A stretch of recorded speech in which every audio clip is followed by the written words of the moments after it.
The haunting lens. All right, gather round, because what I'm about to tell you is one hell of a yarn. It all started with this old camera I inherited from my eccentric Aunt Millie. May she rest in peace. It wasn't one of those fancy digital contraptions.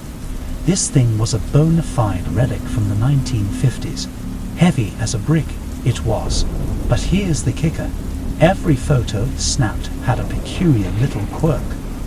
The first time I took a picture with it, I was just testing it out, pointing it at a rather unremarkable vase on my windowsill.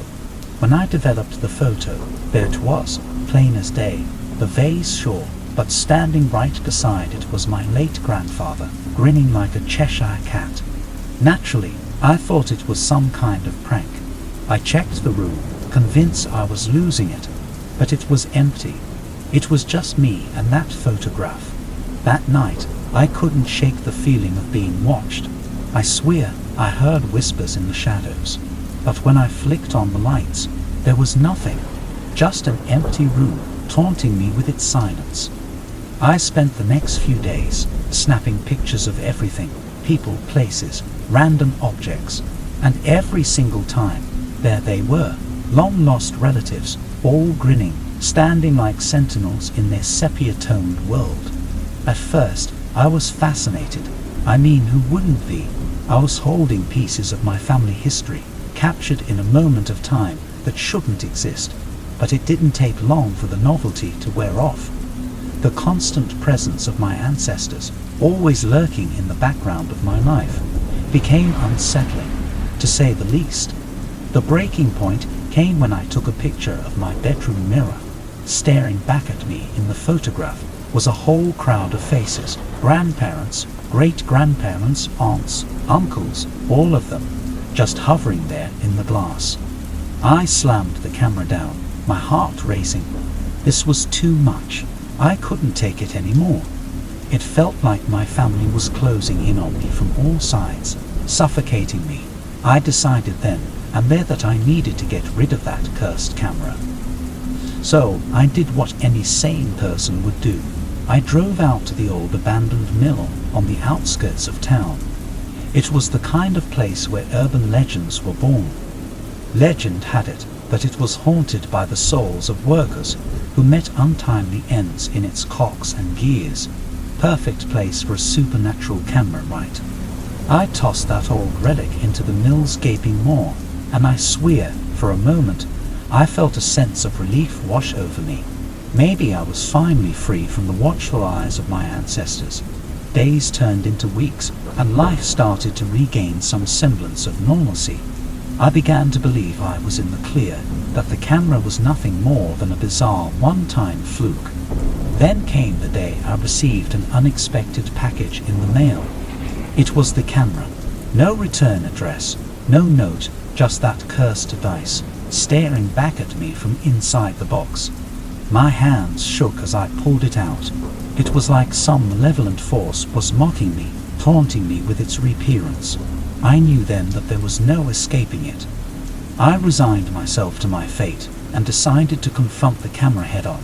I sat in the dimly lit room, surrounded by the haunting photographs, and raised it to my eye. As the shutter clicked, I felt a cold chill run down my spine. I could sense something different about this photo, something I hadn't experienced before. When I developed it, my heart stopped. There in the picture was a room, my room, but not as I knew it. It was barren, with cracked walls and shattered windows, and in the center, surrounded by darkness, stood a figure, a twisted, shadowy spectre. I knew then that I had unleashed something far more sinister than my family's watchful eyes. This was a malevolence that had been lurking in the depths of that camera, waiting for its moment. I tried to destroy the camera, but it was no use. It had become a conduit for something beyond my comprehension. It was as if my ancestors had been the guardians, protecting me from this malevolent force. In a desperate bid, I turned the camera on itself and snapped a photo. The flash illuminated the room, and for a brief moment, I thought I saw a flicker of fear in the spectre's eyes. The photo, when developed, revealed a shattered, broken camera. The room grew silent, and I felt a weight lift from my chest. It was over. The camera was gone, along with the darkness it had brought into my life. So, here I am, telling you this tale, not as a cautionary one, but as a plea. If you ever come across an old camera with a strange quirk, do yourself a favor, turn and run. Some things are better left undisturbed, and some photographs are better left unprinted. The vanishing image. All right, settle in, because this is one wild ride you won't believe. It all began innocently enough with an old, dusty photograph album I found in the attic. The cover creaked as I opened it, revealing sepia-tinted memories of a time long gone. But there was one photo that caught my eye, a group shot of my family at an ancient mansion. Now, I've been to our family estate plenty of times, but I'd never seen this particular room. Intrigued, I asked my parents about it, but they had no recollection of such a place. Something about that room seemed off. Determined to unravel the mystery, I decided to visit the mansion and recreate the photograph. As I set up my camera, I couldn't shake the feeling that I was being watched. I adjusted the focus, hit the shutter, and waited for the whir of film. But when I developed the photo, I froze. There they were, my parents, my siblings, everyone, standing in front of the mansion. Yet, in the exact spot where I stood, there was nothing but an empty space. I blinked, thinking it was a trick of the light, but the truth was undeniable. I had vanished from my own photograph. I must have taken a dozen more pictures, each time hoping for a different outcome, but the result was always the same. My presence was conspicuously absent from the images, replaced by a void. It wasn't long before I started feeling it. A strange sensation, like pins and needles creeping over my skin. At first, I brushed it off as nerves, but it persisted. It was as if my very existence was unraveling, pixel by pixel. I sought answers, diving into dusty tomes and consulting experts, but nothing could explain the inexplicable. That room, that photograph, they held secrets beyond my grasp. I couldn't shake the feeling that they were connected to my fading existence. Sleepless nights turned into blurry days. I was obsessed, determined to reclaim my place in the world of photographs. But as the days went by, my physical form began to mirror the emptiness in those images. My reflection in the mirror grew fainter, like a ghostly spectre barely holding on. Panic set in. I was running out of time, and there was no one to turn to. I was trapped in a nightmare of my own making. In a last-ditch effort, I returned to the mansion, hoping to find answers in that accursed room. The air grew heavy as I stepped inside, the walls whispering secrets long buried. I could feel a presence, something ancient and malevolent, lurking in the shadows. As I entered the room, a shiver ran down my spine. There, on the faded wallpaper, I saw it, a faint outline of a figure, barely visible, but undeniably present. It was me, but not quite. Suddenly, a voice echoed through the room, chilling me to the bone. "You should not have come here," it hissed, a chorus of whispers that seemed to come from all directions. I turned, heart pounding, but there was no one there. The room seemed to close in around me, the walls pulsating with a malevolent energy. I was trapped, a pawn in a game I didn't understand. And then it hit me, the plot twist I never saw coming. The photograph wasn't capturing reality, it was stealing it.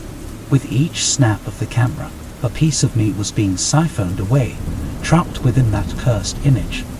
I stumbled back, desperate to escape, but the room seemed to resist, its walls closing in on me. The sensation of fading grew stronger, my body becoming insubstantial. I was losing myself, inch by agonizing inch. With one last burst of energy, I sprinted for the door, praying it would lead me back to the world I knew. As I crossed the threshold, I felt a surge of power, a rush of life flooding back into me. I stumbled out into the daylight, gasping for air. I was whole again, my existence no longer hanging by a thread. The room, the photograph, they were behind me, but the horror of that experience would forever be etched in my memory. So here I am, telling you this tale, a cautionary one if ever there was. Beware the power of the photograph, for it may capture more than just an image. It may steal your very essence, leaving you a hollow shell, a fading memory of who you once were. The shifting portrait. Let me take you on a journey into the chilling unknown, a tale that begins with an ordinary photograph, but plunges you into the depths of your darkest secrets. It all started on a gloomy evening in my grandparents' old creaky house. I was sifting through their antique collection when I stumbled upon an ornate golden-framed photograph. The image depicted a seemingly abandoned mansion, overgrown with ivy, bathed in an eerie twilight. Its appearance gave me an inexplicable sense of unease, yet I couldn't look away. As I held the photograph in my hands, I realized something peculiar. The figures in the picture, a family standing at the entrance of the mansion, seemed to shift and change depending on how I looked at it.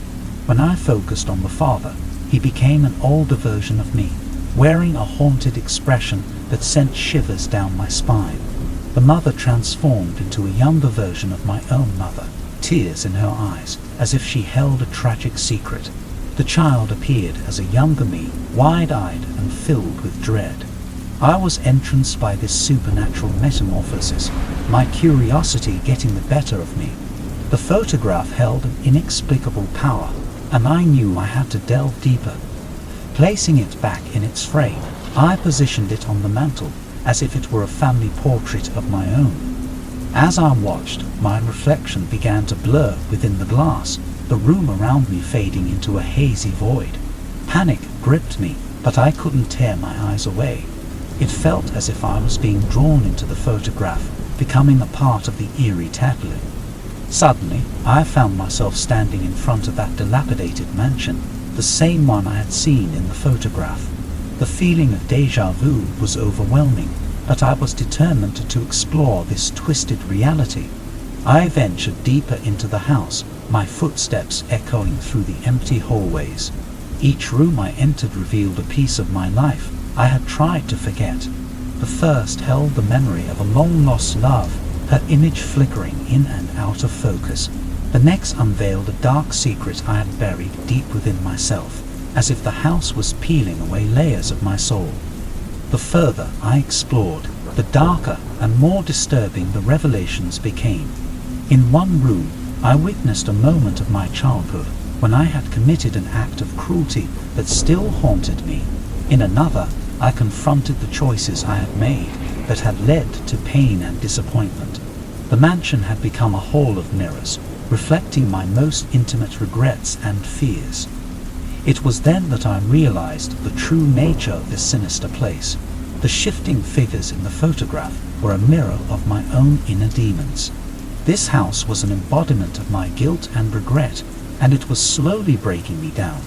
Desperation set in as I realized that I had to find a way out of this nightmarish labyrinth. I retraced my steps, but the mansion seemed to stretch on endlessly, twisting and warping like a grotesque funhouse.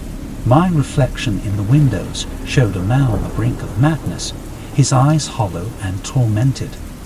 As I entered the room where I had first arrived, the figures in the photograph began to merge into one, my own distorted visage.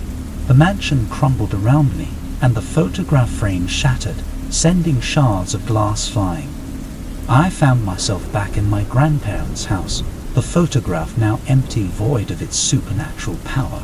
My heart was still pounding, and the memories of the horrors I had faced within that twisted mansion were etched in my mind. The experience left me changed, haunted by the revelations it had forced me to confront. I understood that the photograph had not only revealed my inner secrets, but had also allowed me to face them head-on. It was as if it had been a mirror to my darkest fears and regrets, a reflection of the demons I had tried to hide.